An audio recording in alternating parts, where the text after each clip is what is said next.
Welcome back, खुशामदीद, बहुत बहुत स्वागत आपका। प्रोग्राम देख रहे हैं आप सलाम जेके दिल्ली के स्टूडियो से बराह रास्त। एग्जीक्यूटिव एडिटर इशफाक गौहर हमारे साथ हैं। मैं आपके साथ आसिफ श्रीनगर आपको और जम्मू भी लिए चलेंगे, लेकिन उससे पहले ब्रेक पे जाने से पहले आपके सामने कुछ आदाद शुमार रखे थे एक महीने की पिछले सूरत हाल क्या रही है यूनियन टेरिटरी के अंदर, लेकिन पिछले 24 घंटों में क्या कुछ रहा वो थोड़ी देर बाद आपके सामने रखेंगे। उससे पहले लेफ्टिनेंट गवर्नर मनोज सिन्हा की तरफ से ट्वीट करके भी और उसके बाद उनकी तरफ से जो मौजूदा सूरत हाल जम्मू कश्मीर के अंदर है उस पर उन्होंने तबसरा करते हुए कहा कि मौजूदा सूरत हाल गुज़श्ता दिनों के मुकाबले इस वक्त कंट्रोल में है और हालात आहिस्ता आहिस्ता सही लेकिन बेहतर हो रहे हैं। जो इस वक्त मौजूदा बहरान है जिससे जम्मू कश्मीर की आवाम और इंतजामिया गुजर रही है, इससे कहीं ऊपर निकलने की और आने की जो कोशिशें थी उसमें बहुत हद तक इंतजामिया और आवाम बेहतर तालमेल, बेहतर शराकतदारी या फिर अभी तक के आपसी बेहतर ताउन से उनसे उभरने में कामयाब रही है। वैक्सीन कारी को लेकर जहां पूरे मुल्क के अंदर ये माना जा रहा है कि ये एक बड़ा हथियार हमारे सामने और हर एक आदमी को कम से कम ये दोनों डोज जो है वो लेने होंगे। कल लेफ्टिनेंट गवर्नर मनोज सिन्हा ने जब मुख्तलिफ शराकतदारों के साथ तबादला ख्याल किया तो वहां पर इस बात का खुलासा भी पेश किया गया कि जम्मू कश्मीर की कुल आबादी का 60% से ज्यादा लोगों को फिलहाल वैक्सीनेशन के टारगेट में लाया गया है। ये यूनियन टेरिटरी जम्मू कश्मीर के हवाले से मैं आपके सामने खबर रख रहा हूं। जब कल तबादला ख्याल हो रहा था तो ये कहा गया कि हालात आहिस्ता आहिस्ता बेहतर हो रहे हैं, ताहम वैक्सीन कारी के निजाम को पूरे यूनियन टेरिटरी जम्मू कश्मीर के अंदर तेजी के साथ आगे बढ़ाया जा रहा है और 60% से ज्यादा आबादी को वैक्सीनेशन हो चुकी है। ये कल मीटिंग के दौरान सामने आया है। साथ साथ ये भी कहा गया कि पीआरआई जो है, पब्लिक रिप्रेजेंटेटिव जो है, उस्ताद जो है, आंगनवाड़ी जो है, एएनएम जो है, वॉलंटरी ऑर्गेनाइजेशन जो है और दीगर जमातें जो हैं, उन्होंने मिल बैठकर यानी एक ही प्लेटफॉर्म पर आकर इस मुसीबत से जम्मू कश्मीर यूनियन टेरिटरी को बाहर निकालना होगा, ताकि ये सिर्फ सरकार तक ही महदूद न रहे बल्कि अवामी शराकतदारी के साथ और अवामी इख्तियार और अवामी इतिहाद के साथ इससे मुकाबला किया जा सके। मनोज सिन्हा साहब क्या कुछ कह रहे हैं, जरा सुन लीजिएगा एक बार। पंचायतों में हमारी आशा कार्यकर्त्री हैं, आंगनबाड़ी वर्कर्स हैं, एएनएम्स हैं और पंचायत के सेक्रेटरी हैं। विभिन्न पंचायतों में स्वास्थ्य को लेकर के जो समितियां बनी हैं उनसे मेरा निवेदन है कि ये जो कोविड केयर सेंटर बन रहे हैं इस पर व्यवस्थाएं मुकम्मल रहें, लोगों की देखभाल ठीक से हो, इसमें आप पूरा सहयोग करें। आशा कार्यकर्त्री, आंगनबाड़ी कार्यकर्त्री और एएनएम की ट्रेनिंग का इंतजाम भी किया गया है। कोविड केयर सेंटर पर दवाएं भी रहेंगी और लोगों के उपचार के लिए पर्याप्त इंतजाम भी रहेंगे। हर कोविड केयर सेंटर किसी न किसी पीएचसी या सीएचसी से जुड़ा होगा। डॉक्टर की सलाह भी तुरंत मिल जाएगी। हर जिले में भी हमने टेलीमेडिसिन की सुविधा, ऑनलाइन डॉक्टर की सुविधा प्रदान की है। किसी को कोई कठिनाई हो तो उससे भी लाभ लिया जा सकता है। मैं फिर से जम्मू कश्मीर के सभी बहनों भाइयों से निवेदन करूंगा कि हम सब मिल करके इस महामारी से लड़ने का संकल्प लें और मैं समझता हूं कि एक ठीक दिशा में हम चल रहे हैं। आप सबके सहयोग से शीघ्र ही इस महामारी से हम बाहर निकलेंगे और जम्मू कश्मीर को विकास की नई ऊंचाई पर ले जाने में कामयाब। चलिए, लेफ्टिनेंट गवर्नर का पैगाम और मौजूदा सूरत हाल, सीधा आपको कश्मीर लिए चलते हैं। मीर हिलाल हंजूरी ब्यूरो चीफ हमारे साथ हैं इस वक्त। बहुत शुक्रिया हिलाल ज्वाइन करने के लिए। लेफ्टिनेंट गवर्नर का बयान अपनी जगह, लेकिन फिगर्स ये भी बताते हैं जो फैक्ट्स हैं, पिछले एक महीने के 1200 से ज्यादा अमवात हुई हैं।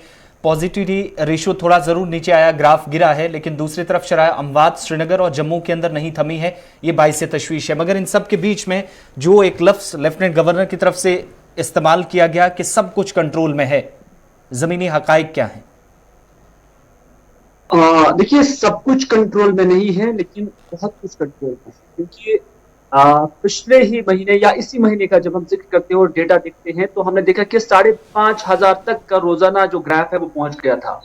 और सरकार और उसके साथ साथ जो हेल्थ डिपार्टमेंट है, डॉक्टर साहिबान है, इवन ये कलेक्टिव एफर्ट था जिसमें लोगों का भी अच्छा खासा रोल रहा है जिन्होंने लॉकडाउन का पालन किया। कि उस लहर को जो 5,500 तक जिस वेलोसिटी के साथ चला था, जिस स्पीड के साथ चला था, उस वेलोसिटी को कम करके अब ये 3,500 पर पहुंचा है। तो इस वजह से अगर जो मुकम्मल काबू नहीं पाया गया, लेकिन बहुत हद तक इसकी स्पीड पर काबू पाया गया, क्योंकि ऐसा लग रहा था कि ये केसेस जब निकल रहे थे इब्तिदा में, जब 5,500 तक भी ये डेटा पहुंचा, तो उस वक्त लग रहा था कि शायद अब ये रोजाना 10,000 को भी टच कर सकता था। क्योंकि कुछ एक्सपर्ट्स ने इस तरह के इंडिया भी दिया था कि आने वाले हफ्ते में इस तरह की चीजें हो जाएगी। लेकिन फिर गवर्नमेंट की जानब से स्विफ्टली कुछ इनिशिएटिव्स लिए गए, जिसमें लॉकडाउन का भी जो निफाज है वो अमल में लाया गया।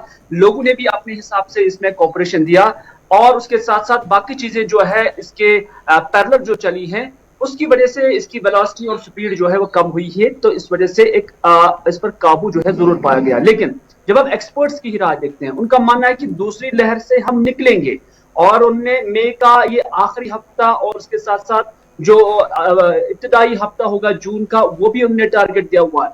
लेकिन उनका मानना है कि तीसरी लहर के लिए क्या कुछ किया जा रहा है, क्योंकि तीसरी लहर में बच्चे जो है वो ज्यादा टारगेट रहेंगे, और बच्चों के लिए अभी वैक्सीनेशन का कोई सरकार के पास प्रोग्राम भी नहीं है। तो इस वजह से जो तीसरी लहर है उसके लिए क्या कुछ करना होगा, उस पर सरकार को बहुत फोकस करने की जरूरत है।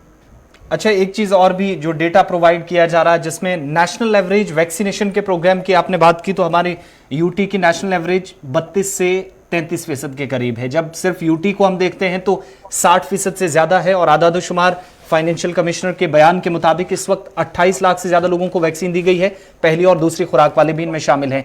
ये जो टोटल पॉपुलेशन को जब हम देखते हैं, उससे मवाजना करते हैं आदादोशुमार जो बताए जा रहे हैं, इसका मतलब क्या समझा जाए कि 28 लाख लोगों में एक कसीर आबादी अब ऐसी भी है, खासतौर से वादी के अंदर, जहां वैक्सीनेशन प्रोग्राम सुस्त रफ्तारी का शिकार रहा है या फिर हुई ही नहीं है।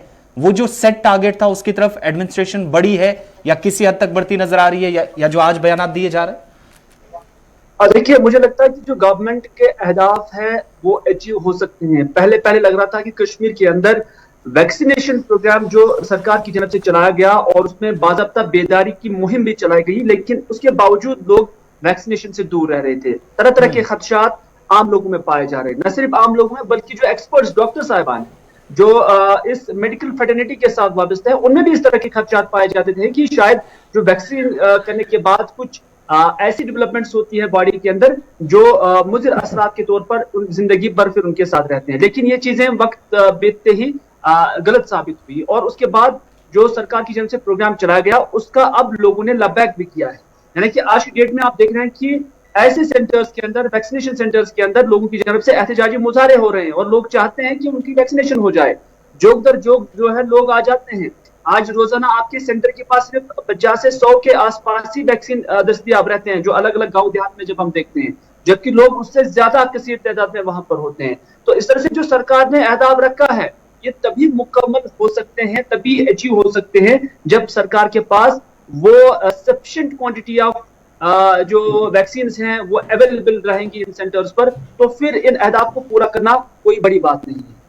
बहुत शुक्रिया जी हिलाल हमारे साथ ज्वाइन करने के लिए। जम्मू भी चलते हैं जी, जहां से अनिल हमारे साथ है। अनिल, जल्दी से जो अपडेट कीजिएगा, लॉकडाउन तो दोबारा लग गया है, लॉकडाउन के साथ साथ रेस्ट्रिक्शंस जो है वो अनीज भी की जा रही है, थोड़ा सा कम भी किया जा रहा है, लेकिन कुल मिलाकर आज के दिन को कहां पर आप देख रहे हैं, वैक्सीनेशन किस तरीके से चल रहा है, और ये जो फंगस वाला मामला है किस तरीके का आम लोगों के अंदर सोच बन रही है इसको लेकर?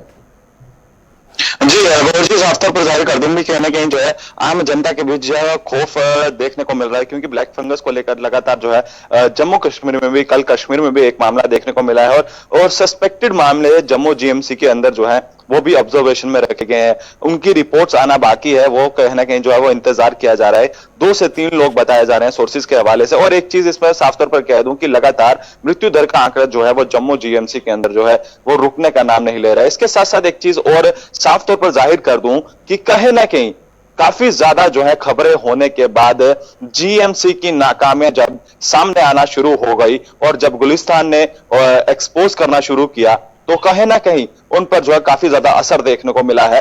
अब मीडिया कर्मियों पर ही जीएमसी में प्रतिबंध लगा दिया गया है कि कोई भी मीडिया कर्मी जम्मू जीएमसी के अंदर जो है कोई भी कवरेज नहीं करेगा, चाहे वो स्टिल फोटोग्राफ्स हो, चाहे किसी भी तरह की वीडियोग्राफी हो। अनिल, इस पे हम बात करेंगे क्यों ये, लेकिन क्या कोई आधिकारिक तौर पर इसकी पुष्टि की गई है एलजी एडमिनिस्ट्रेशन ने, या फिर खुद अस्पताल के प्रशासन ने इस तरह किया है? जी, सोर्सेज के हवाले से अगर आप बात करें तो कहीं ना कहीं यहाँ के प्रिंसिपल जो है वो बातचीत करने के लिए अभी कोई भी राजी नहीं है। कहीं ना कहीं सोर्सेज के हवाले से अगर हम बात करें तो साफ तौर पर कहना है, हॉस्पिटल की एडमिनिस्ट्रेशन का साफ तौर पर कहना है कि ऊपर से ऑर्डर्स आए हैं। कहीं ना कहीं ये ऊपर के ऑर्डर जो है, ये कौन ऑर्डर जो है बताता है, कौन इन ऑर्डर्स को जो है वो सैंक्शन करता है, और उसके बाद जम्मू जीएमसी में जगह जगहों पे जो है स्टिकर्स लगा दिए गए हैं कि आप किसी भी तरह की कोई भी वीडियोग्राफी यहां पर इस्तेमाल नहीं करेंगे। अब एक आखिरी चीज बताइएगा, सुबह 7 बजे से लॉकडाउन जम्मू प्रोविंस के अंदर भी और जम्मू जिले के, जहां पर डेथ परसेंटेज है, कल की डेथ्स भी हुई है, जम्मू जिला ही सबसे ज्यादा जहां पर लोगों की मौत हुई है। किस तरीके से लोगों का अब इस पर प्रशासन को खास तौर से तालमेल या फिर किस तरह की सपोर्ट मिल रही है फ्रॉम सबसे बड़ी जो मंडी है, वहां काफी ज्यादा लोगों का रश, और फिर वेयर हाउस के आसपास मार्केट्स में जो मांगे रखी गई थी प्रशासन ने मानी है, और किस तरीके से मूवमेंट फिलहाल हो रही है शहर के बीचों बीच?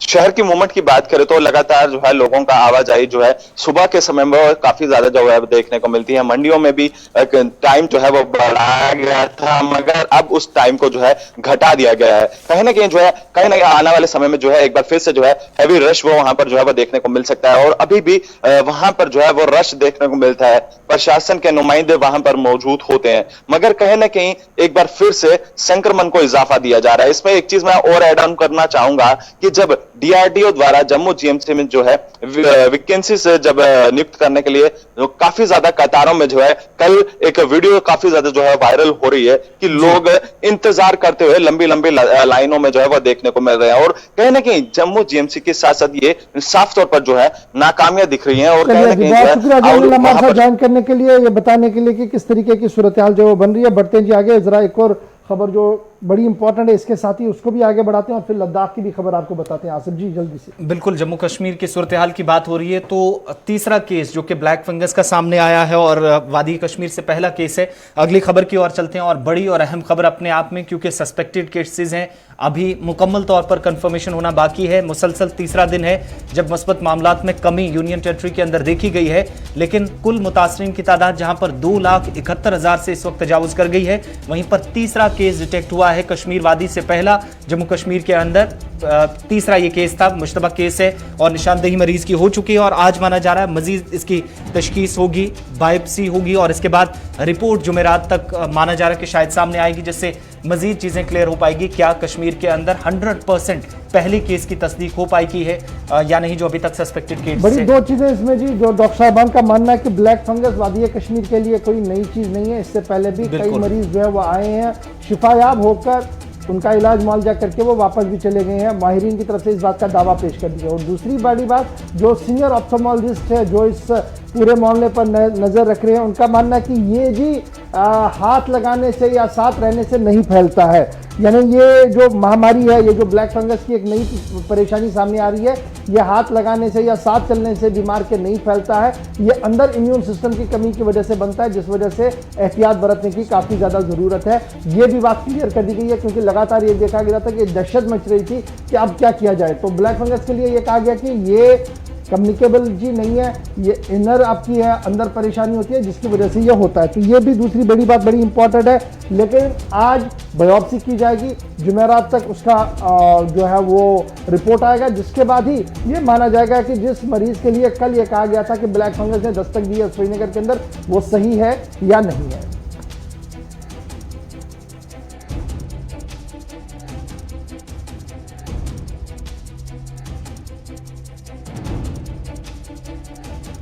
से बात हो रही है तो कुल मिलाकर 3 केसेस अभी तक। इसके साथ साथ आपको ये बताएं कि जहां पर गुज़श्ता 24 घंटों में जो तादाद इस वक्त आपको बता रहे हैं कि तीसरा दिन ऐसा गुजरा है जहां पर तादाद 4000 या इससे कम रही है, 3308 मुस्बत मामले सामने आए हैं। वहीं लद्दाख की सूरत हाल ये है कि 100 से ज्यादा नए केसेस सामने आए हैं। थोड़ी देर में एलजी इंतजामिया क्या कर रही है वो डिटेल्स आपके सामने रखेंगे। लेकिन वादी के अंदर पहले केस की मुकम्मल तौर पर तस्दीक जो इस वक्त सोशल मीडिया पर पूछा जा रहा है, इसकी तस्दीक लगभग 2-3 दिन इंतजार करना होगा, जो फाइनल रिपोर्ट लैब से आएगी उसकी बिना पर ही कहा जा सकता है इस वक्त की सूरत हाल क्या है। लद्दाख की खबर बता दीजिएगा, प्ले कीजिएगा लद्दाख की खबर को भी जरा जल्दी से प्ले कीजिएगा कि यहाँ श्रीनगर और वादी कश्मीर के अंदर हम देख रहे हैं कि लेफ्टिनेंट गवर्नर साहब लगातार मीटिंग्स कर रहे हैं। वहीं पर लद्दाख यूनियन टेरिटरी के अंदर भी सूरत हाल का जायजा लेने के लिए लगातार लेफ्टिनेंट गवर्नर जो है वो मीटिंग्स का सिलसिला जारी रखे हुए हैं। लेफ्टिनेंट गवर्नर ने वहां पर भी कई बड़े फैसले लिए हैं और लद्दाख में भी कोविड के 100 से ज्यादा नए केस सामने आए हैं और एलजी आर.के. माथुर ने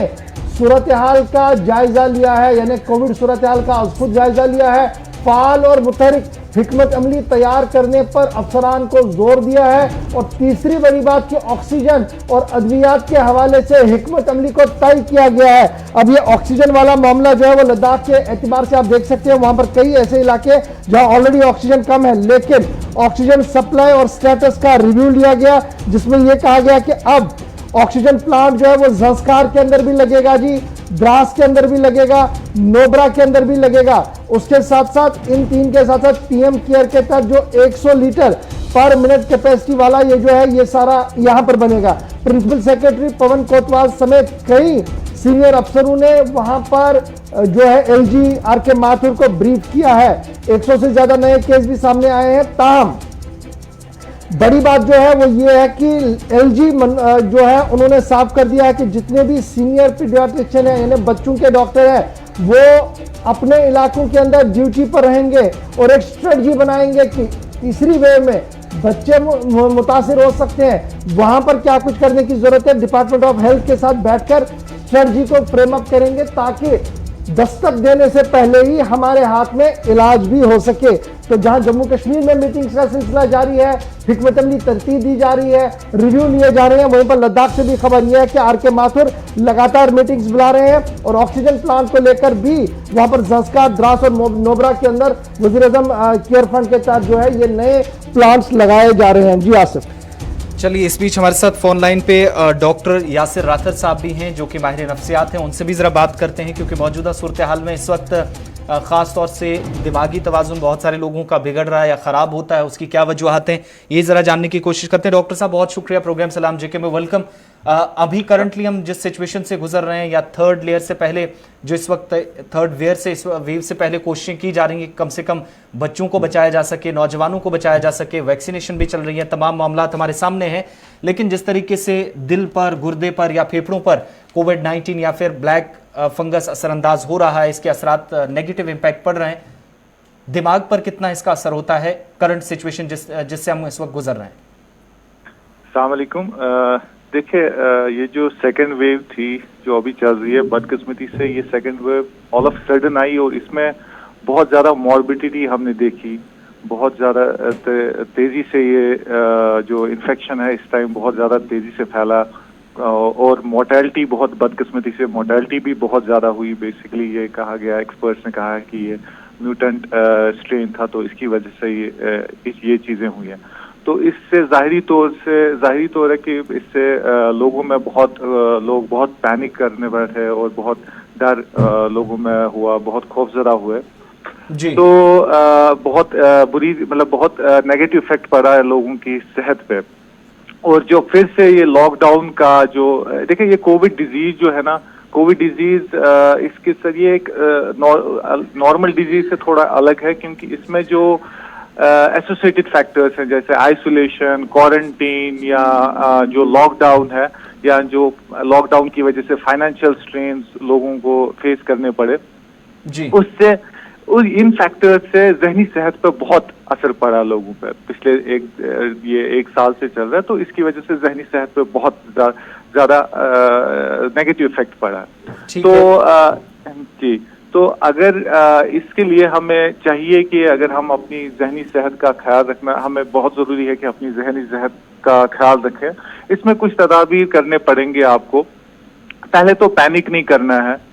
देखिए ये अगर हम पैनिक करते हैं हमारा फिर इरेशनल बिहेवियर हो जाता है। जैसे मैं अभी सुन रहा था, आप ऑक्सीजन की बात कर रहे थे, ऑक्सीजन की कमी हो रही है सोसाइटी में। ये बदकिस्मती से जब हम पैनिक करते हैं हम लोग तो हम इरेशनल बिहेवियर करते हैं। जैसे हमने देखा कि पैनिक होर्डिंग हो रही है जिसको हम कह रहे हैं कि ऑक्सीजन सिलेंडर्स लोग होर्ड कर रहे हैं या एसेंशियल आइटम्स होर्ड कर रहे हैं ये सोच के कि कहीं खुदा न खासा मुझे कोविड ना हो जाए। लेकिन इससे क्या होता है कि जो जिन लोगों को इन चीजों की जरूरत है उन लोगों को ये चीजें नहीं मिल रही हैं और रैली में शॉर्टेज हो रही है ऑक्सीजन सिलेंडर्स की। तो वो चीज हमें अवॉइड करनी चाहिए। हमें एक सोशल रिस्पॉन्सिबिलिटी दिखानी चाहिए, एक रेस्पॉन्सिबल सिटीजन की तरह एक्ट करना, और हमें लोगों की तरफ जो लोग इसमें मुतासिर हुए हैं कोविड में, उनकी तरफ कंपैशन दिखाना, हमदर्दी दिखानी है।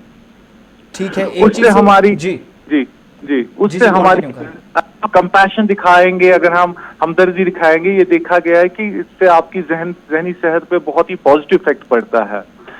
तो और दूसरी बात है, जो लॉकडाउन में हम इस टाइम है, बहुत सारे लोग इस टाइम बहुत फ्रस्ट्रेटेड फील करते हैं, होपलेस फील करते हैं, ये सोच के कि हम ऐसे इस टाइम ये हम अंदर बिल्कुल बंद है। ये सिचुएशन देखें, ये हमारे कंट्रोल में नहीं है। अगर हम इन चीजों पे सोचेंगे तो हमारी जहन की सेहत पे असर पड़ सकता है।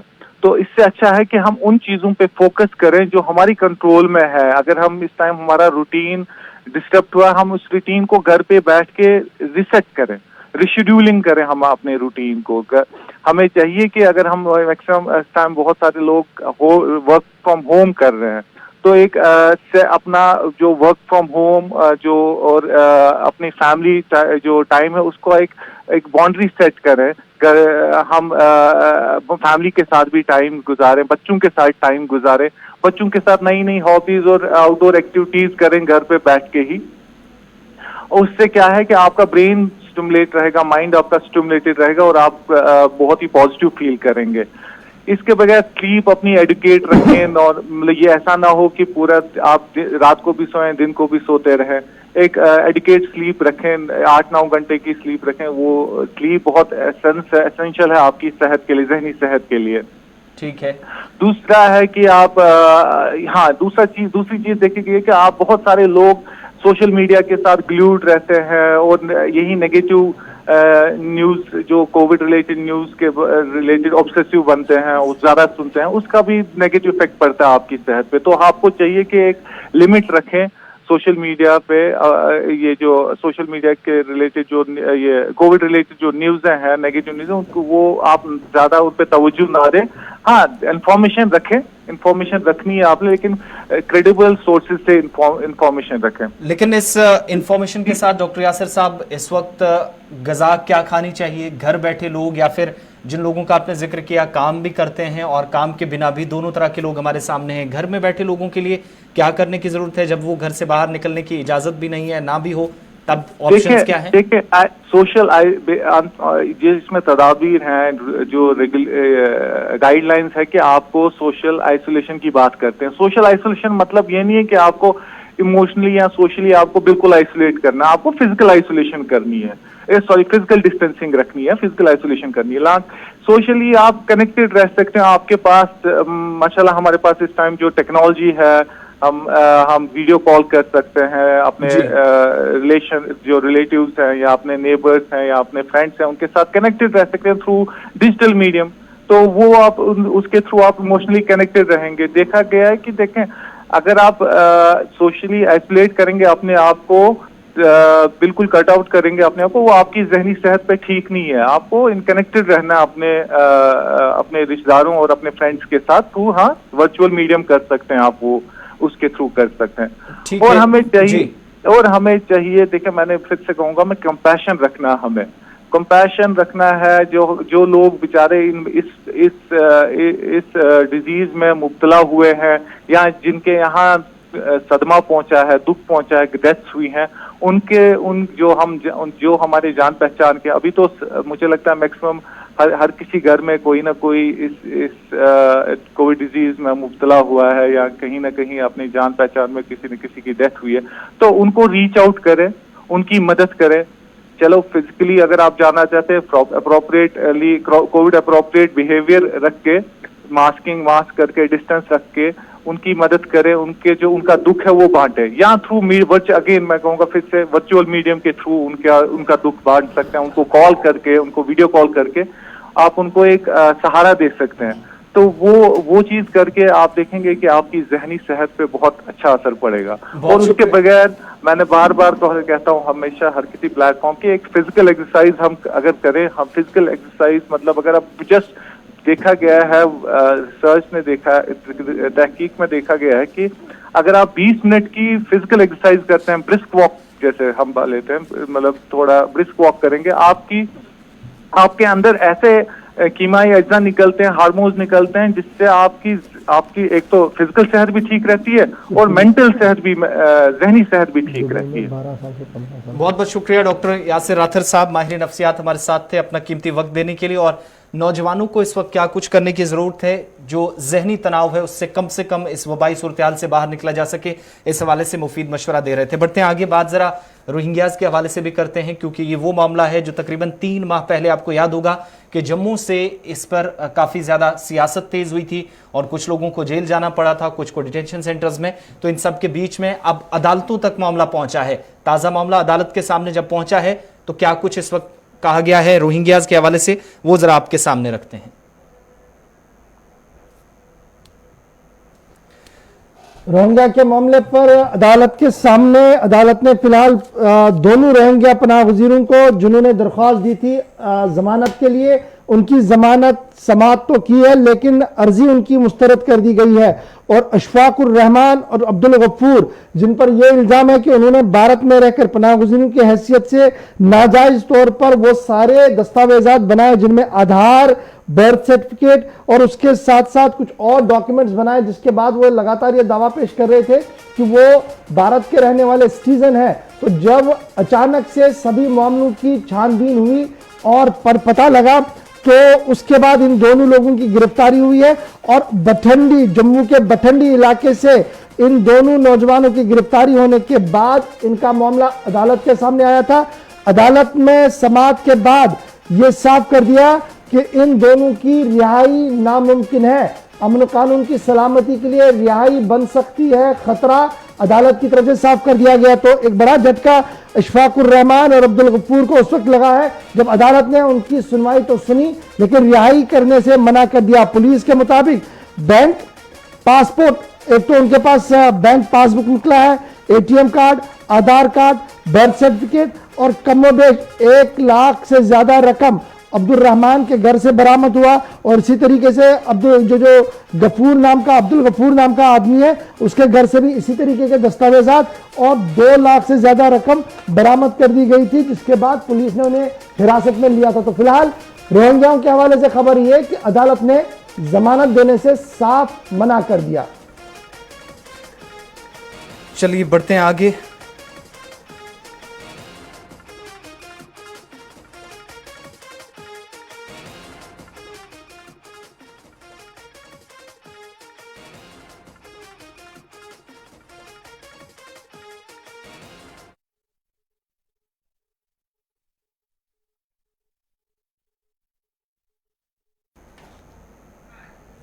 चलिए अब बात जरा पहले हमने किसानों की जो दिल्ली के अंदर बैठे हैं, लेकिन जम्मू कश्मीर के काश्तकारों की भी बात करते हैं, क्योंकि मौजूदा हालत में इन लोगों की भी कमर टूटी है। और किस तरीके से लॉकडाउन में पिछले 1.5 से 2 साल के दौरान कोविड लॉकडाउन से कई अहम और बड़े शोबे, बड़े इदारों का कामकाज मुतासिर हुआ, लेकिन कश्मीर के अंदर स्ट्रॉबेरी की फसल भी इस वक्त तबाही के दहाने पर है। इशफाक, स्ट्रॉबेरी की फसल जो पैदावार है जी जम्मू वादी कश्मीर के अंदर 2000 से 2500 मीट्रिक टन सालाना होती है। और माना जा रहा है कि मौसम का मिजाज इस कदर बेहतर था कि स्ट्रॉबेरी की फसल बहुत ज्यादा हुई है। ताहम लगातार लॉकडाउन की वजह से माल जो है मंडियों तक लाना मुश्किल हो रहा है और मंडी से बाजार तक आए, ये एक और परेशानी है, जिसकी वजह से हजारों करोड़ रुपए का नुकसान इस सन्नत के साथ लोगों को हो सकता है। अंदाजा लगाया जा रहा है कि इस बार बम्पर स्ट्रॉबेरी क्रॉप जो है वो कश्मीर के अंदर देखने को मिली है। और ये मामला जब अब फसल कटाई का मामला था, पैकिंग हो रही है, पैकिंग से लेकर पहले मंडी और मंडी से बाजार तक ये मामला आए, और इसके लिए सिर्फ 8 से 12 दिन का वक्त होता है, क्योंकि उसके बाद ये मामला खराब होना है, ये मेवा जो है सड़ जाता है, इसकी बाजार में कीमत खत्म हो जाती है।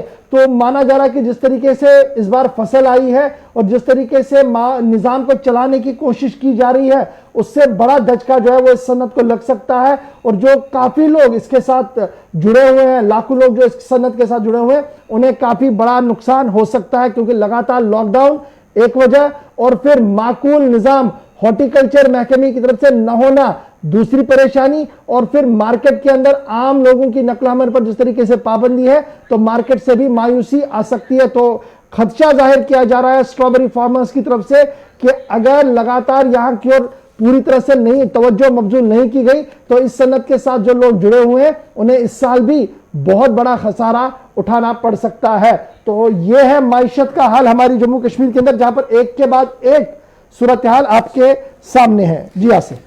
चलिए, किसानों के बाद अब जरा सीआईसी ऑपरेटर्स के हवाले से भी बात कर लेते हैं। और तकरीबन साल 2003-04 के बाद ये लोग भी मुसलसल अपनी खिदमत अंजाम दे रहे हैं जम्मू कश्मीर के अंदर महकमा डिपार्टमेंट ऑफ पंचायत राज के साथ। लेकिन मौजूदा सूरत हाल के बीच किस तरीके से ये लोग मुतासिर हुए हैं और अपने मुस्तकबिल को लेकर इस वक्त फिक्रमंद है, क्योंकि फाइल तो इंतजामिया के टेबल पर है लेकिन मौजूदा वक्त में भी इशफाक धूल चाट रही है। बिल्कुल, सीआईसी ऑपरेटर्स की फाइल की जब हम बात करेंगे तो यहां पर अफसरशाही और लाल फीताशाही कैसे चलती है वो आपको यहां से समझ आएगा, क्योंकि जम्मू कश्मीर के अंदर सीआईसी ऑपरेटर्स की नौकरियों को मुस्तकिल करने के हवाले से बाज़ाब्ता तौर पर एक पॉलिसी बहुत पहले तरतीब दे दी गई। मुझे याद है कि जब नेशनल कॉन्फ्रेंस की हुकूमत हुआ करती थी तब भी मामला ज़ेर समाअत था, फिर महबूबा मुफ्ती वाली हुकूमत आई तो मामला थोड़ा सा आगे बढ़ा। अब दोनों हुकूमतें चली गई, लेफ्टिनेंट गवर्नर साहब लेफ्टिनेंट गवर्नर बने, लेकिन सीआईसी ऑपरेटर्स का मामला आज तक भी इल्तिवा में पड़ा हुआ है।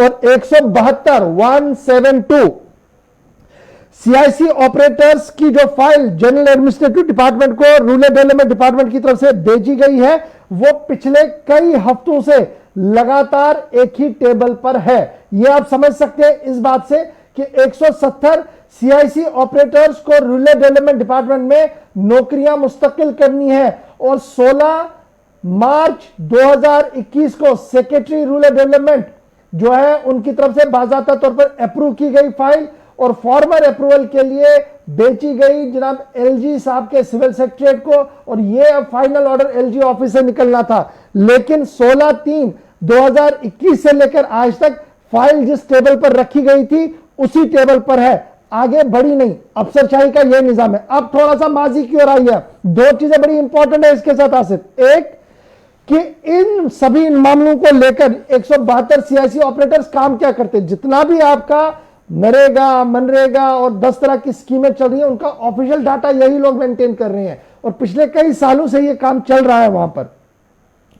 और जब गुज़श्ता अभी जो काम है इनके पास पंचायती राज के जरिए से ग्राम सेवा, स्वच्छ Bharat mission, PMAY, people's plan campaign और दीगर चीजें जो है वो लगातार देख रहे हैं। लेकिन जब गुज़श्ता दिनों जब पार्लिमानी कमेटी का वक्त जम्मू कश्मीर हुआ था, दौरा उनका हुआ था स्टैंडिंग कमेटी का, तो उस वक्त भी यानी 21 से 23 तारीख के दरमियान जो वक्त वहां पर आया था, उन्होंने भी इस वक्त के चेयरमैन ने भी बाज़ाब्ता तौर पर लेफ्टिनेंट गवर्नर साहब को 15 फरवरी को एक खत रवाना किया जिसमें उन्होंने कहा कि सीआईसी ऑपरेटर्स की मुस्तकिली का हल निकाला जाए और यह जेन्युइन मामला है, इनका काम भी दिख रहा है और ये पिछले कई सालों से लगातार काम कर रहे हैं। उसके पहले ये तो अभी की बात है, लेकिन 2017 में एम्पावर कमेटी जो जम्मू कश्मीर गवर्नमेंट ने बनाई, उन्होंने बाज़ाब्ता तौर पर मीटिंग एक ली 22/3/2017 को, जिसमें उन्होंने इस बात को फैसला लिया कि ये जितने भी लोग हैं इन सबको परमानेंट किया जाए और बाज़ाब्ता तौर पर फाइनेंस डिपार्टमेंट ने इनकी क्लियरेंस दी। सीआईसी ऑपरेटर्स की regularization under special provision act 2010 इनकी क्लियरेंस भी दी, लेकिन आज तक भी ऑर्डर्स इजरा नहीं किए गए। माजी की सरकारें चली गई, लेफ्टिनेंट गवर्नर इंतजामिया ने भी पिछले कई हफ्तों से फाइल को एक ही टेबल पर रखा है और ना ही चीफ सेक्रेटरी साहब फाइल को मार्क कर पा रहे हैं और ना ही लेफ्टिनेंट गवर्नर साहब के पास फाइल जा पा रही है ताकि इन सीआईसी ऑपरेटर्स की नौकरियों को मुस्तकिल किया जाए। तो यह है निजाम हमारी अफसरशाही का, जहां पर साल 2017 में एम्पावर कमेटी अप्रूव करती है, उसके बाद फाइनेंस कमेटी अप्रूव करती है, फिर प्लानिंग की स्टैंडिंग कमेटी जो है पार्लियामेंट की स्टैंडिंग कमेटी 2021 में आती है, उनकी रिकमेंडेशन होती है। खुद डिपार्टमेंट के लोग इस बात को मान रहे हैं कि जेन्युइन फाइल है, इसको क्लियर कर देना चाहिए, लेकिन न जाने क्यों हिट्स एंड कब्स को पैदा किया जा रहा है और लेफ्टिनेंट गवर्नर साहब के पास फाइल को नहीं भेजा जा रहा। तो इससे आपको अंदाजा लग सकता है कि निजाम सिविल सेक्रेटरी से लेकर नीचे और नीचे से लेकर लेफ्टिनेंट गवर्नर तक जिनके हाथों में काम है, जिनके हाथों में काम और फाइलों को एक जुम्बिश में आगे बढ़ाना है, वो कितना वक्त इस फाइल को लगा रही है। तो सरकार का अपना काम है। अब आम लोगों का हाल कितना बेहाल होगा इससे आप अंदाजा लगा सकते हैं। जी और चंद रोज पहले जो सीआईसी ऑपरेटर से हमारी बात भी हुई थी, जिनके मुताबिक कि लेफ्टिनेंट गवर्नर तक उनने खुद मुलाकात की, जिसका आपने जिक्र किया, उसके साथ साथ महकमा कानून जम्मू कश्मीर और उसके साथ फाइनेंस डिपार्टमेंट की तरफ से भी क्लियरेंस दे दिया गया है। सिर्फ इंतजार लेफ्टिनेंट गवर्नर के दस्तखत का, लेकिन वो अभी तक नहीं हो पा रहा। इसकी वजह से तकरीबन इस वक्त भी 180 से ज्यादा जो सीआईसी ऑपरेटर्स या इससे ज्यादा कहीं तादाद बनती है, वो इस वक्त अपने मुस्तकबिल को लेकर फिक्रमंद है। बढ़ते आगे, बात जरा फटाफट इंतजामिया की हो रही, तो जिला तरक्याती कमिश्नरों को कुछ मजीद इख्तियारात देने के लिए इंतजामिया की तरफ से इकदाम किए गए और अब उन लोगों को भी कोविड के बीच इस्तेमाल किया जा सकता है जहां पर इंतजामिया को जरूरत पड़े और तरबियत आशा वर्करों और आंगनवाड़ी वर्कर्स को भी फराहम की जाए। जिला तरक्याती कमिश्नरों को हिदायत दिए गए हैं लेफ्टिनेंट गवर्नर इंतजामिया की तरफ से। ब्रेकिंग नहीं आ रही है, ब्रेकिंग नहीं आ रही है, मैंने लिखी नहीं थी। और इस बीच आपको बताते चलें कि अब लेफ्टिनेंट गवर्नर इंतजामिया की तरफ से चूंकि डिप्टी कमिश्नर्स को मजीद इख्तियारात दिए गए हैं कि सभी स्टाफ मेंबर्स को यानी बाकी महकमों के स्टाफ्स को भी वो कोविड रिलेटेड काम से कोविड या इस वबाई सूरत हाल से निपटने के लिए वो मकामी सतह पर उनका इस्तेमाल कर सकते हैं। और इसके अलावा साथ ही जो टॉप ऑफिशियल्स के साथ बातचीत हुई है सिविल और पुलिस इंतजामिया की लेफ्टिनेंट गवर्नर के साथ, तो इस बात को यकीनी बनाने पर जोर दिया गया है कि मौजूदा वक्त में अगर आशा वर्करों को और आंगनवाड़ी वर्कर्स को भी कहीं पर इस्तेमाल किया जा रहा है या बहुत सारे गांव देहात और कस्बों तक इस वक्त ऑपरेशंस को या वैक्सीनेशन के प्रोग्राम को लोग कामयाब बना रहे हैं, तो उनको भी बाज़ाब्ता तरबियत फराहम की जाए और उसके बाद इन सभी को इस्तेमाल किया जा सकता है। डिप्टी कमिश्नर्स को अब मजीद इसमें इंतजामिया की तरफ से यानी एलजी एडमिनिस्ट्रेशन ने अब इसके लिए बाकायदा इजाजत दे दी है। जहां डिप्टी कमिश्नर्स को बाइख्तियार बनाया गया है, वहीं पर महकमा सेहत के नाम भी गाइडलाइन जारी कर दी गई है। ओपीडीज बंद है, जिसकी वजह से कसीर आबादी बुनियादी सहूलियात होने के बावजूद भी इससे नामारूम हो रही है। तो उसके लिए कहा गया कि टेलीमेडिसिन यानी टेलीमेडिसिन अरेंजमेंट को हर जिले के अंदर यकीनी बनाया जाए। इसके लिए महकमा सेहत और जिला तरक्याती कमिश्नर आज खुद मुआयना करें कि क्या यह मुमकिन हो रहा है और क्या हर वक्त यह दस्तयाब हो रहा है या नहीं हो रहा है। इस सिलसिले में भी आदेश जो है वो हुक्मनामा जारी कर दिया गया। साथ साथ पुलिस इंतजामिया के नाम भी हुक्मनामा जारी कर दिया गया है और पुलिस इंतजामिया के लिए साफ कर दिया गया है कि इंतहाई जरूरत पड़ने पर जहां पर भी कॉल आए, एसओएस कॉल आए, तो वहां पर बिला ताखीर के मदद पहुंचनी चाहिए। लेफ्टिनेंट गवर्नर की तरफ से यह बात भी साफ कर दी गई है। इधर जहां हम ये बातें आपके सामने रख रहे हैं, वहीं पर लेफ्टिनेंट गवर्नर साहब जो है लगातार अपनी बात तो रख ही रहे हैं, लेकिन बात यह भी बड़ी इंपॉर्टेंट है कि क्या हर एक के पास रसाई इसकी है कि टेलीमेडिसिनिंग हो सके, एक बड़ा सवाल है। और जो लोग दवाइयों को लिखना या दवाइयों के नाम बोलना नहीं आता है, वो किस तरीके से डॉक्टर को यह समझाए कि मैं दवाई कौन सी खा रहा हूं, इसमें साल्ट कौन सा है और वो क्या इलाज उन्हें करे। इस बात की ओर भी देखना पड़ेगा हमें कि क्या सिर्फ टेलीमेडिसिन चलाने से निजाम चल सकता है। शहर में तो ठीक है, बहुत सारे लोग ऐसे हैं जो मेडिसिन बता पाएंगे, लेकिन जब आप शहर के अंदर या शहर से थोड़ा सा बाहर निकलेंगे तो आपको पता लगेगा कि दवाई कौन क्या खा रहा है, सालों साल से उसको नाम तक पता नहीं होता, चिट्ठी पे लिखा होता है। तो टेलीमेडिसिन कहां पर यहां पर काम करेगी, एक बड़ा सवाल यह भी है और इसको कैसे एड्रेस किया जाए। अभी तक भी न तो लेफ्टिनेंट गवर्नर इंतजामिया सामने आई है और ना ही महकमा सेहत ने कोई वाजिया प्लान सामने रखा है। इसी हवाले से एक सवाल भी आया, इससे पहले हम कॉल्स की तरफ जाएं, कॉलर इंतजार कर रहे हैं। इशफाक, आपसे सवाल पूछा जा रहा है कि टेलीमेडिसिन का आपने जिक्र किया, इस वक्त स्टीरॉइड्स का कम से कम इस्तेमाल हो, डॉक्टर्स इस बात पर जोर दे रहे हैं ताकि कोविड से अगर कोई नेगेटिव भी आता है तो वो ब्लैक फंगस का शिकार ना हो। नंबर 1, अगर किसी को दवा दी जाती है, मशवरा दिया जाता है, सवाल ये इस वक्त हमारे एक व्यूअर की तरफ से पूछा गया है कि हॉस्पिटल्स बंद हैं या फिर सीधा मेडिकल शॉप्स वालों को बोल दिया गया है कि वो कहीं पर भी इस तरह की दवा नहीं देंगे जो खतरा साबित हो, यानी स्टीरॉइड्स का इस्तेमाल।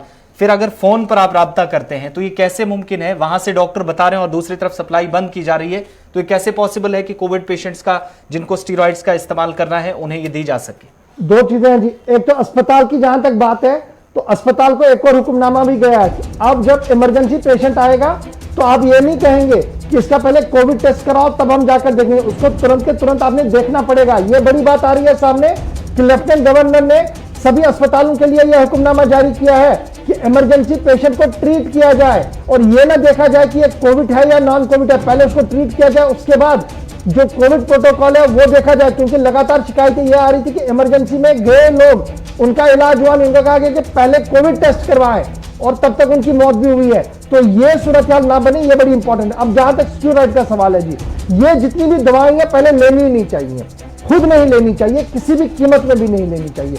डॉक्टर जब प्रिस्क्राइब करें तो तब इसको लेना, और डॉक्टर जितनी कहें उतनी ही ले। और जहां तक मेडिसिन बेचने वाला मामला है तो ये पहले भी बैन था, ये अब भी बैन है, लेकिन तब भी बाजारों के अंदर फरोख्त होती है। मैं किसी को जानता हूं तो वो मुझे देता है, ये जुर्म है, न वो दे न मैं लेने जाऊं। ये तभी मुमकिन हो जब सरकार लिखे, ना डॉक्टर लिख कर दे। तो मेरे ख्याल से मेडिसिन के हवाले से तो अभी शहर के अंदर, जम्मू के अंदर किसी तरीके की कोई परेशानी नहीं है। चाहे स्टेरॉइड्स हो, जो भी है, दवाइयां दस्तयाब है, कमोबेश हर जगह दस्तयाब है। लेकिन बड़ा सवाल यह है कि इस्तेमाल तभी करें जब माहिर डॉक्टर आपको लिखे। लेकिन मेरा सवाल आज जो है वो ये है कि टेलीमेडिसिन अच्छा कॉन्सेप्ट है, आप बड़े अच्छी तरीके से इसको चला सकते हैं, लेकिन मुझे भी अगर आप पूछेंगे कि मेडिसिन के बारे में बताएं तो मैं भी नहीं बता पाऊंगा कि किस मेडिसिन के अंदर कौन सा सॉल्ट है। हो सकता है मेरे घर में कोई जानता हो, लेकिन जब मैं अपने पेरिफेरी के अंदर देखता हूं, अपने दाएं बाएं देखता हूं, तो मेरे अपने कुलीग्स और दोस्त ऐसे हैं जो दवाइयां खाते हैं, कौन दवाई किसके लिए उन्हें नहीं पता है। उन्हें अगर जरूरत पड़े वो कॉल करेंगे डॉक्टर को, और डॉक्टर कहेगा कि आप कौन सी दवा खाते हैं, वो नहीं बता पाएंगे। तो टेलीमेडिसिन चलेगी कैसे? एक सवाल यह है, इसका जवाब कोई इंतजामिया की तरफ से आज हमें दे, एक।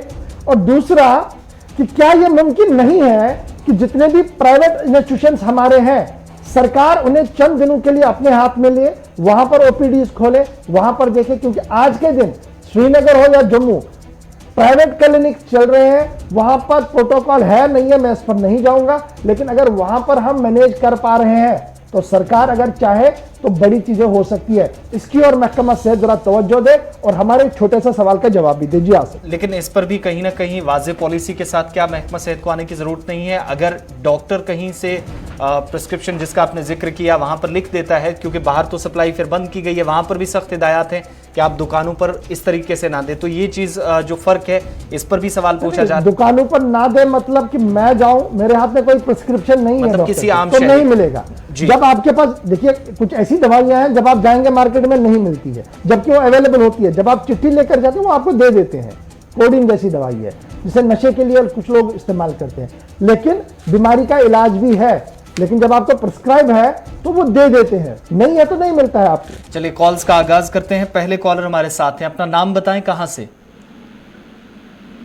हेलो जी, जल्दी से नाम बताएं, नाम बताएं, अपनी बात रखिएगा। नजर नाम है मेरा, अनंतनाग जंगलात मंडी से। जी नजीर साहब बहुत बताइएगा। एक चीज है, आपको जो गवर्नमेंट ने ऐलान किया दुकानदारों को, जी दुकानदारों को जो ऐलान किया, जो देंगे कोई बैंक के जरिए, उसमें आते हैं वो सपोर्ट जो काम करते हैं दुकानदार, सपोर्ट्स के दुकानदार जो काम करते हैं ना, उनमें आते नहीं, वो उनको कुछ फायदा नहीं मिलते हैं। ठीक है नजीर साहब, तुझे वन मकसद अगर सरकार का स्कीम दिवान या बैंक स्कीम ऐलान करान तथ अंदर आ ग्रुप सु यम बैट बनावान साउथ कश्मीर अंदर बैट बनावन ना कनन यम चीज दुकानदार कनन छ। अच्छा यम कनन स्पोर्ट्स इक्विपमेंट यमन बंद छ उनके दुकान। बिल्कुल बिल्कुल, तुम छन अत कैटेगरी में दिवान के छन क्या छन दिवान तन फायदे क्या तस फायदे तिमन तिम ते गस पकिन ब्रोट। बिल्कुल ये तुज का जेन्युइन का छ कि अगर अकिस स्वर्म लागो अकिस लागो कि सजा के बल्कि जरूरत है हर अकिस गो हुई गसन तुज कथा जरूर इंशाल्लाह इंतजामिया इन नोट्स अंदर आम लिखो हमें कितन थावन टेलीविजन पर गो गसन डिस्कस टेलीविजन पर टेलीविजन पे तक इंशाल्लाह जरूर वुचो क्या करे हुकूमत फिलहाल अकिस मुसीबत तम लगमत मंज नेरन तम पथ हेक सुत गस्त। सड़ा शुक्रिया कॉल, बहुत शुक्रिया कॉल करने के लिए। नेक्स्ट कॉलर, नाम बताएं अपना। अस्सलाम वालेकुम व रहमतुल्लाहि व बरकातहू। वालेकुम अस्सलाम। मुबारक प्रोग्राम चलो शुक्रिया। नेक्स्ट कॉलर, नाम बताएं, कहां से? हेलो जी, कहां से? अस्सलाम वालेकुम। वालेकुम अस्सलाम व रहमतुल्लाह। आसिफ साहब, गौहर साहब, अस्सलाम वालेकुम। जिंदाबाद गुलिस्तान न्यूज़। शुक्रिया हुजूर।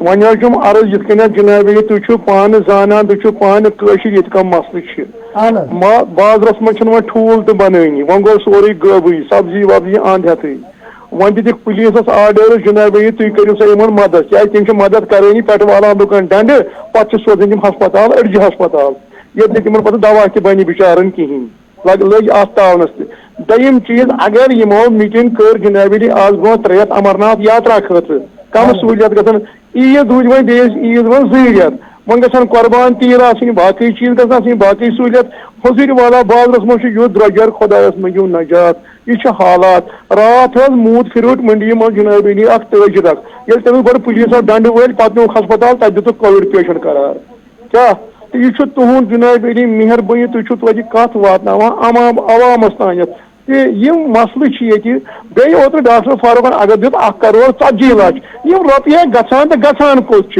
हस्पताल वाले करान तो करान क्या अकाउंटेबिलिटी कुछ जनाब इन हिसाब किताब तो यम रुपये यम कोत गई अत क्यों ओनवो अत क्यों दितु लुकन हंद खतर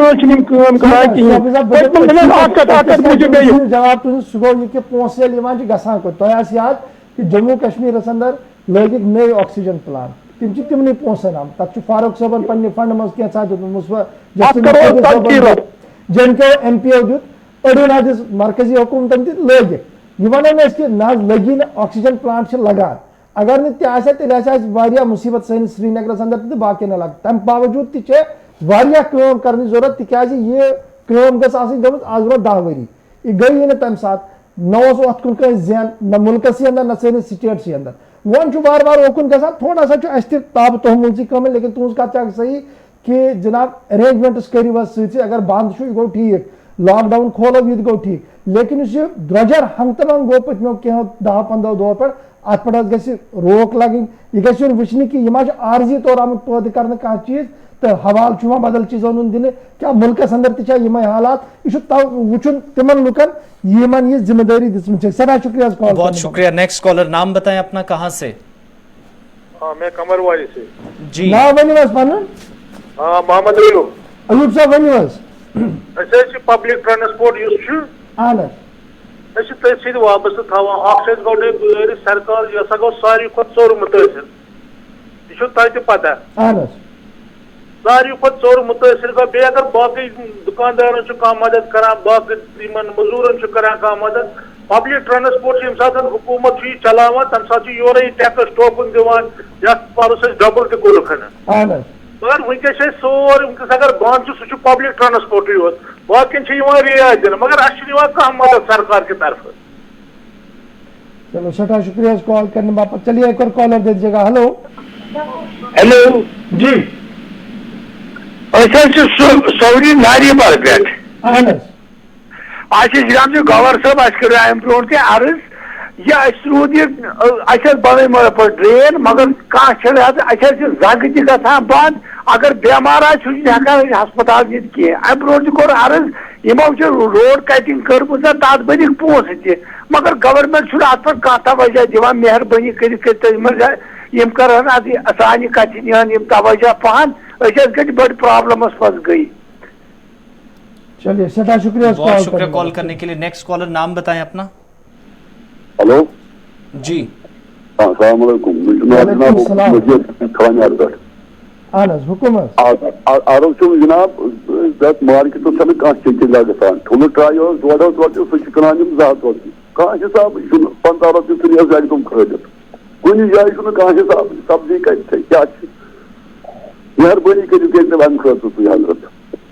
सठा शुक्रिया कॉल करने बाबत और मे उम्मीद कि जिला तरक्याती कमीशन एजाज असद साहब हन पन्न अख्तियारातन कम और यम तिमन मातहत अमल तिमन कड़न मार्केटस अंदर तो वुचन जरूरी कि फोटो सेशन या टीवी सेशन खतर योत गि लेकिन जरूरत से वनकस कि एनफोर्समेंट विंग सो नेर बाजरस अंदर इलाकन अंदर फेर इनफरादी सतह पे तहन तम चेक यह जरूरी कि बह कर तिमन शिकायत पत्त तिमन ना पता तिम तशर तिम गर सुन अनान दोद अनान दोद सचिन अनान दोद तिमन पता हालात क्या तिम क्या कर तिम क्या कार्रवाई कर कोऑर्डिनेट हेकान यह बोड़ सवाल और सू पे वजह कि लुक वन जहर दोनवे यानी सोन सह अमल 24/7 सड़क पे गो पुलिस सोन सह अमल दफ्तर अंदर बिह यह दोनवे मिलित यह चलावान तो यह गोस पकुन तो कोशर गोस परेशान दरअसल चाहिए वह जम्मू अंदर यह परेशानी यह परेशानी श्रीनगर अंदर अगर लद्दाखस कुन तुम नजर त्रो तत हालात तत लूक दोहे वदान कि हालात अबतर गसन। चलिए जी एक और कॉलर। चलिए नेक्स्ट कॉलर, नाम बताएं अपना। हेलो अस्सलाम वालेकुम वरहमतुल्लाहि वबरकातुहू। वालेकुम सलाम। आज जनाब सोपोर पर मोहम्मद शफी साहब है जी शफी साहब। अरल जरियात गए होटल आप कहें तेज दाम तह परेशान तो पराकान पता करो तुम एग्जाम वगैरह मगर टोटल न टोटल आप तेज दाम ना रोपे हाथ जाना देश पीट मुल बाज खुदा अल्लाह ताला को मुझे पूछ कहें वो टोटल कहें वो फ्री रात तुम सड़क फसा क्या करो परेशान खतरनाक बेमारी दुकान घर मन दुकान टोटल प्रत कुछ चीज क्या जिंदगी सोरे शुक्रिया कॉल करने बाबत और मैं उम्मीद कि एग्जीक्यूटिव इंजीनियर यम सोपरस तयन आमद कर तम दिन नजर अत मॉडल टाउनस कुन वुचन क्या वजह कि अत इलाकस अंदर वनुक ताम आब वोतमुत कहीं। बहुत शुक्रिया कॉल करने के लिए। नेक्स्ट कॉलर, नाम बताएं अपना। हेलो जी, कहाँ से, नाम बताएं, टीवी की आवाज कम रखिएगा।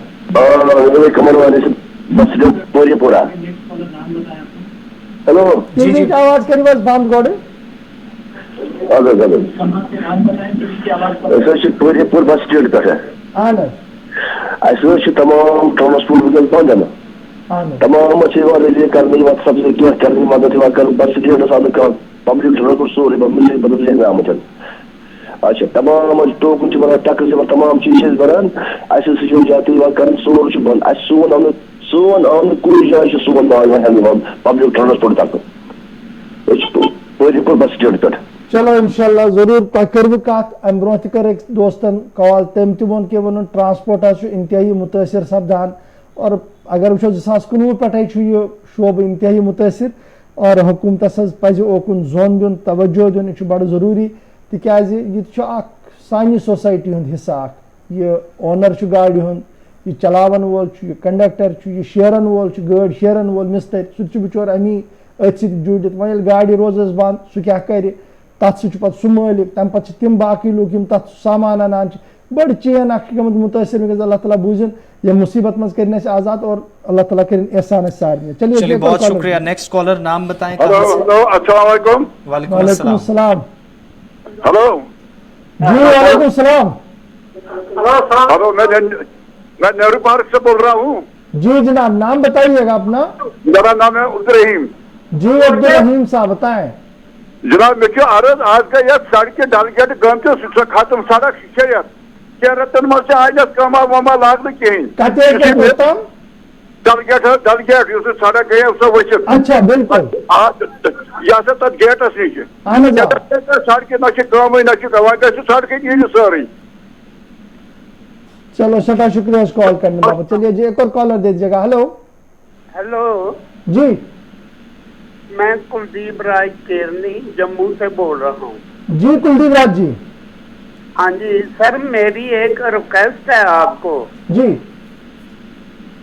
लेकिन इसको यूं ही मत रहने दीजिए, इस पर गौर फरमाइए। जी बिल्कुल आप बताइएगा कुलदीप राज जी, हमारे हाथ में होगा तो जरूर हम कर देंगे जी। सर इधर मैं छन्नी एरिया से बोल रहा हूँ जी। तो क्या सर ये जो कोरोना वगैरह आया है,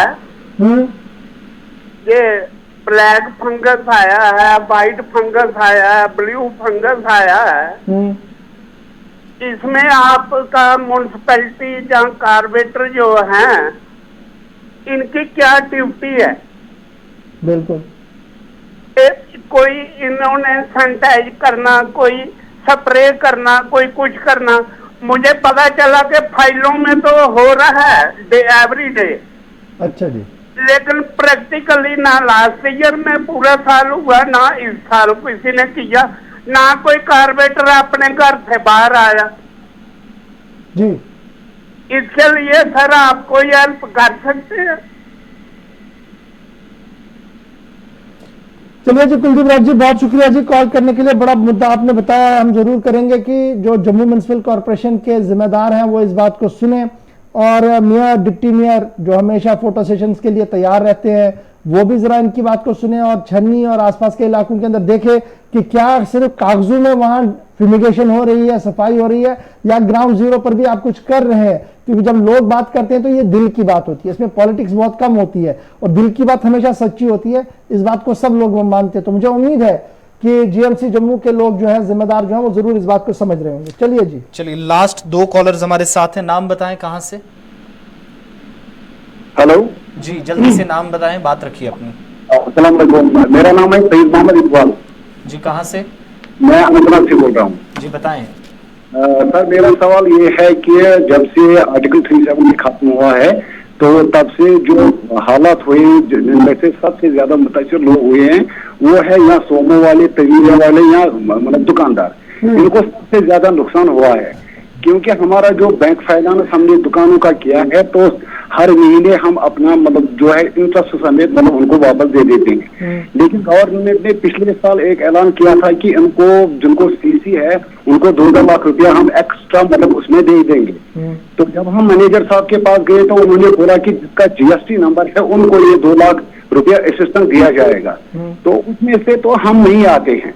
तो अब पिछला साल तो गुजर गया है तो ठीक बात है, अब जो हमने किया है तो ठीक बात है, लेकिन इस साल तो बिल्कुल हमारी दुकान बंद है। पुलिस हमें टोटल शटल आधा भी ऊंचा मतलब ऊपर करने की इजाजत नहीं दे रहा है। तो हम बिल्कुल मुतासिर हुए हैं, बिल्कुल हमारा कोई काम काज नहीं है। दूसरा बैंकों का कर्जा जो है, जो हमारा इंटरेस्ट है वो काफी हाई हो चुका है। तो मेरा अर्ज तो ये है कि गवर्नमेंट को कुछ न कुछ असिस्टेंस जो सोमो वाले हैं, तवीरा वाले हैं और जो दुकानदार है उनको कम से कम जिंदा रहने के लिए उनको कोई माउनत करनी चाहिए। अब जो अभी आपने बोला कि मतलब गवर्नमेंट ने कुछ ऐलान किया है मतलब असिस्टेंस का, लेकिन हमें पता नहीं वो क्या असिस्टेंस दे रहे हैं। मेरा मानना यह है कि कम से कम हमें ये गवर्नमेंट को मतलब अर्ज करना चाहते हैं कि हम फैमिली वाले हैं, घर वाले हैं, बच्चे पढ़ रहे हैं, तो ऊपर से जो इंटरेस्ट हमें देना पड़ रहा है तो हम खराब हो चुके हैं। अब हमें अपनी जमीनें बेचनी है और बैंक का पैसा वापस करना है। अगर गवर्नमेंट को मतलब हमें तो बचाना चाहिए, खासकर जो तबके हैं, एक तो जो ट्रांसपोर्टर है और दूसरा जो दुकानदार तबका है, तो हमें बचाना चाहिए। अगर मतलब असिस्टेंस इस वक्त वो हमें नहीं देंगे तो खुदा न खास्ता मतलब हम तो खुदकुशी करने के लिए मजबूर हैं। चलिए जी, बहुत शुक्रिया जी कॉल करने के लिए। बहुत शुक्रिया। लास्ट कॉलर हमारे साथ थे, आप सबका बहुत बहुत शुक्रिया जिन्होंने कॉल की और प्रोग्राम में हमारे साथ शामिल हुए, साथ दिया। इसी तरीके से फीडबैक प्रोग्राम को लेकर जरूर हम तक पहुंचाइए और अपनी आरा से हमें आगाह करते रहें। और इसके अलावा प्रोग्राम में कोई गलती, कोई खामी, कोई कोताही हो वो दूर करने के लिए हमारी मदद फरमाएं, रहनुमाई फरमाएं। और इसके अलावा प्रोग्राम में जब आप कॉल करते हैं तो इसके साथ साथ एक और ऑप्शन भी है, वो सोशल मीडिया साइट्स का सहारा लेकर आप गुलिस्तान न्यूज़ तक पहुंच सकते हैं। मैसेज या कमेंट के जरिए अपनी बात, अपने इलाके की मुश्किलात या मसाइल अवाम के हम तक जरूर पहुंचाइएगा। एग्जीक्यूटिव एडिटर इशफाक गौहर के साथ आसिफ रशीद को आप इजाजत देंगे, लेकिन गुलिस्तान न्यूज़ पर खबरों का सिलसिला दिन भर जारी रहेगा। अल्लाह हाफ़िज़।